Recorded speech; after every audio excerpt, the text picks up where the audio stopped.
पता है, खुदा और बंदे का ताल्लुक बहुत मजबूत ताल्लुक है।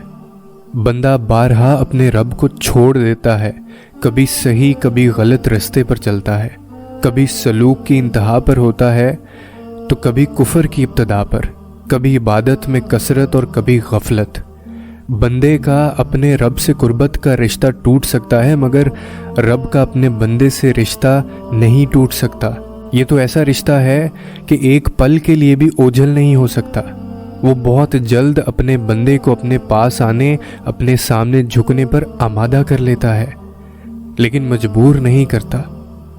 और फिर इंसान की रज़ा उसे इख्तियार में सब रख छोड़ता है कि वो अपनी मर्जी से अपना रास्ता चुन ले, अपना नफ़ा और नुकसान जान ले।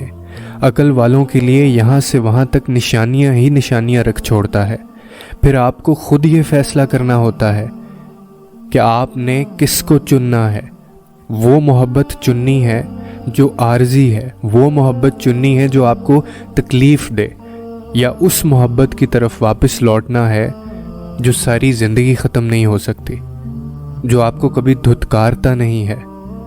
उसका दर आपके लिए हमेशा खुला है। और अगर वो आपका दिल तोड़ता है ना, तो इसका मतलब है कि आप चुन लिए गए हैं।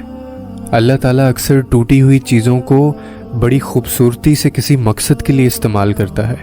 जैसे कि टूट कर बिखरे बादलों से बारिश बरसाता है। वो ज़मीन जब टूट कर मिट्टी की ज़र्रात में तब्दील होती है तो उसमें से गल्ला उगता है।